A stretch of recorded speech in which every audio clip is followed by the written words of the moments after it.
All right, everybody, welcome back. Thanks for joining us today in the Me Biosciences interview session.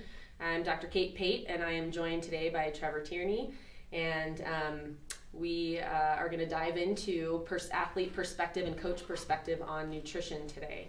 So thanks for being here. Thanks for having me.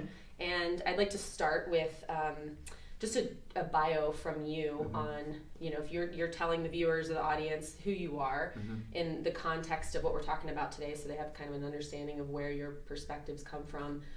What would be the Trevor Tierney story? Sure. I'm a former professional lacrosse player. I grew up playing the game. My father was a college coach and still is my entire life. Coach Bill Tierney, now at University of Denver. I played for him at Princeton University and then played professionally in Major League Lacrosse for 7 years and played for 2 USA national teams. Won a gold medal in 2002. And so just played the game my entire life and got to the levels that I always dreamed of playing at, and got to be part of some really great teams and meet some great friends and have awesome experiences along the way. After I got done playing, I got my master's in psychology at Harvard Extension School, and so I'm really interested in developmental psychology and how sports is a great context for development in young people. And so I continue to coach the game now. I run LXTC Lacrosse, and we run Denver Elite Club teams, Denver Pride Club teams for girls, Goalie Evolution Academy for goalies, and do camps and clinics and all sorts of programs for lacrosse throughout the year. So I'm very passionate about all aspects of life for young athletes that provide them with a healthier lifestyle and help them to perform better in school and on the field, and support them with anything that they're trying to do in life. Awesome. So can you describe how nutrition has been a part of your own journey as an athlete, starting from like when you were young, or maybe it wasn't even at all, but if that's the case, we'd love to know.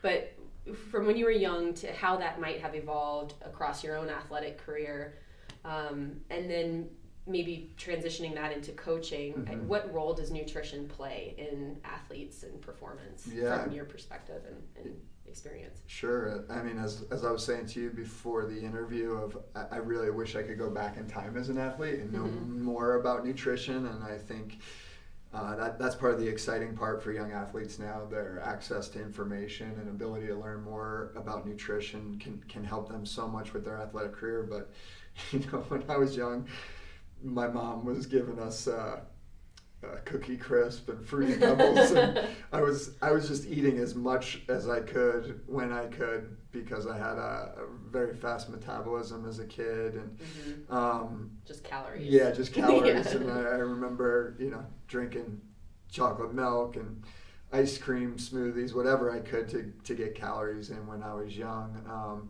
And in college, I started eating better, but I didn't really know what would really help me optimally on the field. But thinking back to college, I was getting up late and not even eating breakfast, which is something I would definitely change now. And then, did you have any nutritional coaches when you were in college? No, we didn't have that support at all. Okay. So we were all just kind of winging it on our own.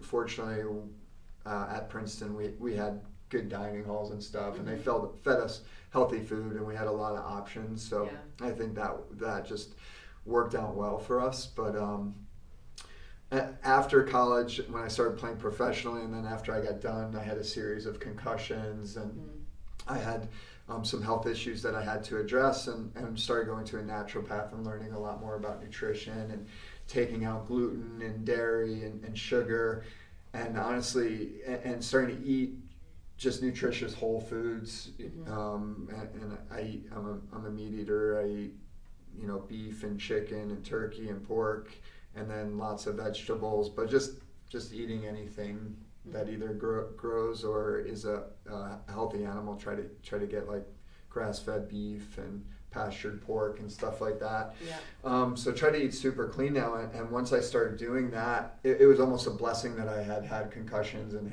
had this health issue to address, because once I started eating well, my energy and clarity, that brain fog started to go away, and I just felt better than I ever had in my life. So that's huge. Yeah, I wish I'd learned it earlier. Like, hopefully some kids now are watching this, but nutrition just has changed my life so much for the better.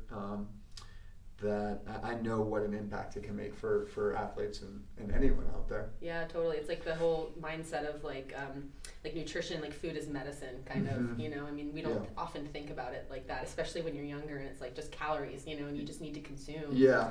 But it really truly can be that, Totally. Yeah, I remember when I was really young, I always crashed right after lunchtime. And so my teachers would be like, they knew I was a good student, but I'd be falling asleep. And no one supported me on that. It's like, well, I was eating a lot of sugar and carbs for breakfast. I was getting no protein or fats in. Yeah. And then my lunch probably was a lot carb heavy and sugar heavy too. Pizza slice. So it's like, no wonder I was falling asleep. Yeah. So. That's craziness. Well, so I think that even with regard to kids these days, like nutritional lunches, I don't know, I can't speak, I'm not a parent, but I don't know how far they've really come or how much they've changed from what it seems like the nutrition is kind of similar to what it used to be. I don't know how much it's really changing for kids. Yeah. What the availability of actually nutritious options would be. Right. I find nutrition to really be like something you really have to have agency with and make good personal decisions, because there's going to be times when you're in a situation where you can eat pizza or eat a sugary cereal, and you gotta make the right choices, and you gotta also, I'm very cautious of anyone that promotes like a diet for everyone. Yeah. I really feel like nutrition, everyone has their own things that they work well on. Like I tried to be a vegetarian for a month, and I was a complete mess. I did not do well on being a vegetarian, and there's some people that swear by it, and it works well for them. So I think everyone, for kids especially, it is a great opportunity for them to learn how to make good decisions for themselves, and what feels good for them, what doesn't, and also noticing like, oh, I ate this morning, how am I doing now? And a tough thing for kids is kind of seeing down the road a little bit, and being like, well, if I eat this, I'm going to feel this way later, so maybe I should make a better decision now. So it's a good little psychology practice for them to work on. Yeah, we've had conversations about this around here of when you're younger, you're much more resilient to nutritional screw-ups, basically. So when you're like somewhere between 15 and like early 20s, you can get away with eating kind of crappy, and you don't notice it as much. Versus today, you have a bunch of fries and a really sugary coffee drink or something, and you feel awful for a really long period of time. And it's unfortunate, because when you're younger and you are resilient in that way, people don't seem to care or notice as much. And so it's like, how do you really get into the mindset of eating healthy when you're like, well, I don't notice a difference. It's so hard going back, because like I wish I knew then what I know now, and I would have definitely treated my body differently.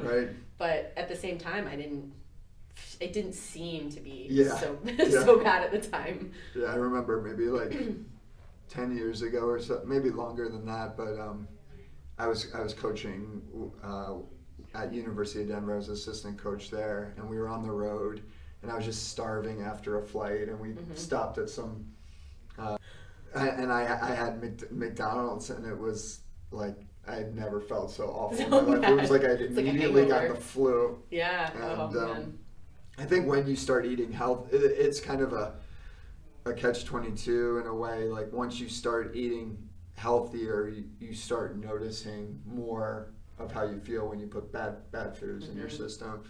So, but I think the the motivation for young athletes that are trying to be, that are working so hard to be great athletes, they're training, at the gym, they're putting in extra time watching film, they're practicing.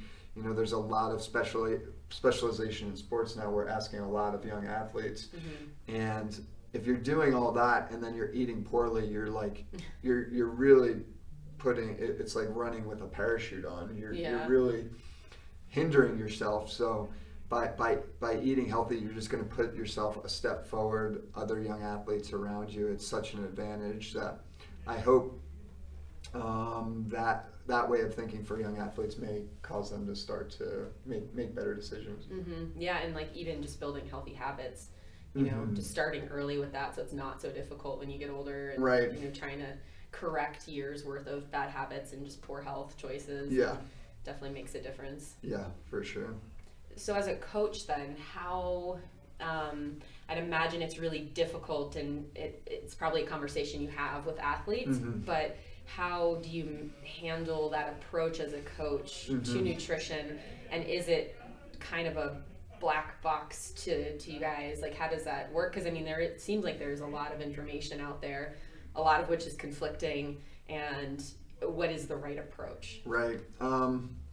It's challenging with younger athletes, because obviously as a coach you're also trying to educate parents and families, and you're kind of inserting yourself in family decisions. Right. What are we buying our kids to eat, and what can we afford as a family, and so that there's a lot more to it than just saying to a kid, well, you have to eat well. There's a lot of challenges around it. So I try my best to educate the families and find simple solutions that can be easily implemented. I've shared with families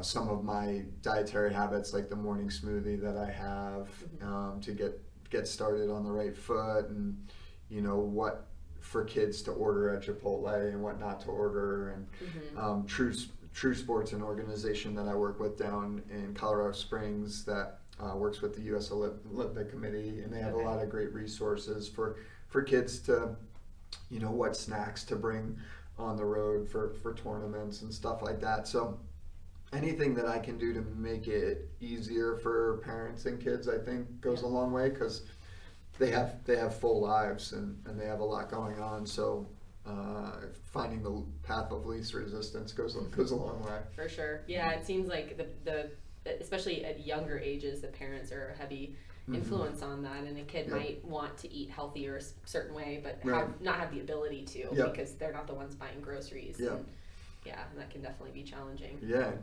cafeterias too. Are they bringing lunch to school, or are they buying lunch? There's so much out there that I'm not in control of. Right. So exactly. Yeah, providing information and education, I think, is my role. For sure. And I'm curious around this, and I don't know if you have any knowledge of it, but what is generally caffeine consumption like among younger athletes? Is that something that you notice, or is that not till they get a little bit older, like high school or beyond? I've seen some disturbing things that like tournaments. I've had to talk. The one area where I get to be in control as a coach is at tournaments. Okay. Like on tournament days, I've had to have talks with parents about, like, listen, the kids are not allowed to go have a double cheeseburger, or pizza a half hour before a game. It just let them have little snacks. Usually the lacrosse tournaments are like 3 games in a day. Okay. And so, you could get down at 2 or 3, but they can wait till then to have like a big lunch. Huge meal, and so it's like, bringing some cold cuts or some granola bars or fruit for the kids between the games. I've really kind of put my foot down with that. But to your question around caffeine, I've had to make some rules around, the energy drink, some of the energy drinks that are out there that are just simply not safe for 10 through 17-year-olds to be drinking, especially before competitions. Right. So, It's interesting. I've always had a joke with parents. I'm like, if they need help waking up, give them half a cup of black coffee. I'd rather them get used to drinking that than having a big frappuccino filled with sugar or Monster. Or some of these energy drinks with stuff that we don't even know what's in them. Right. So they always get a chuckle out of that because it's very rare you find a 12-year-old kid that'll drink black coffee, but I've gotten some of them on it. So maybe just a cold fill of water. It's a win, that too. Yeah, but we'll play. It's a good question because we'll play in tournaments back east and start warm-ups at 7 in the morning. So for our Colorado kids, it's 5 in the morning. Yeah. So it's a struggle. So we have a reputation of not being great in those early morning games. Yeah. Still waking up and warming up. Yeah. Right on. Awesome. Well, so I like to end with this question. And this, you can come at this from an athlete yourself or as a coach, but given all of the hurdles to nutrition, right, and proper nutrition, if you could wake up tomorrow and there would be some new product or some new service or something like that offered that would help you as a coach do your job better with nutrition, or you as an athlete and just human who wants to perform at your best, what would that look like for you? Yeah, I mean, I don't know if it would be a product, but it would definitely be an awareness for people around kind of the gut-brain connection of one thing. So I had 12 concussions playing lacrosse, so I really needed a lot of support healing my brain. Yeah. And so taking gluten, taking dairy, taking sugar out of my diet really helped me realize how much inflammation that causes in the brain, and things like your ability to focus and pay attention and have clarity. Maybe for a young athlete, it's in school or doing his homework. The connections that I started to see between that and my diet were just enormous, and I had no idea about these things. So, for kids having symptoms around stomach issues, being gassy or just having stomach pains throughout the day, it's like that's not normal. Right. And our first inclination in society is that we turn towards a doctor and try to get medicine instead of fixing our diet. And it's insane what we do. And also, the same goes for I have my master's in psychology, and I have a great deal of respect for people that need psychiatric support. But before going in that direction, like, how does your brain function on eating well? Right. And so I see a lot of kids over medicated now on a lot of different things and eating a ton of sugar, and just taking sugar out of your diet can go a long way psychologically. So that would be my kind of wish, is people understanding the psychological implications of eating well and how much that can affect your overall quality of life, regardless of whether you're an athlete or musician or artist or just a student. It can can make a huge difference. Yeah, that's huge, and it reminds me of something that we were kind of alluding to earlier, which, when you have when you've been consuming sugars or you kind of, your new baseline, your new normal is kind of feeling really awful, right? And you don't even know anymore what good feels like. And so it's kind of like, I don't know what's wrong with me, but people have forgotten what it feels like to feel good. Yeah, absolutely. In some way. And it is I think it is challenging to change to eat a healthy lifestyle, because like sugar's addictive. Eating fast food's addictive. All these things, those foods are popular for a reason. And I don't have to make it into a conspiracy theory or anything, but it is hard to go from eating unhealthy to eating healthy because of those addictive qualities. So and they're just everywhere too. It's hard to avoid. But I highly recommend it to any young athletes out there that are just want to have a better quality of life and perform better on and off the field. Awesome. Very cool. Well, thanks for joining us today. Thanks for having me, Kate. Appreciate it. And until next time, guys.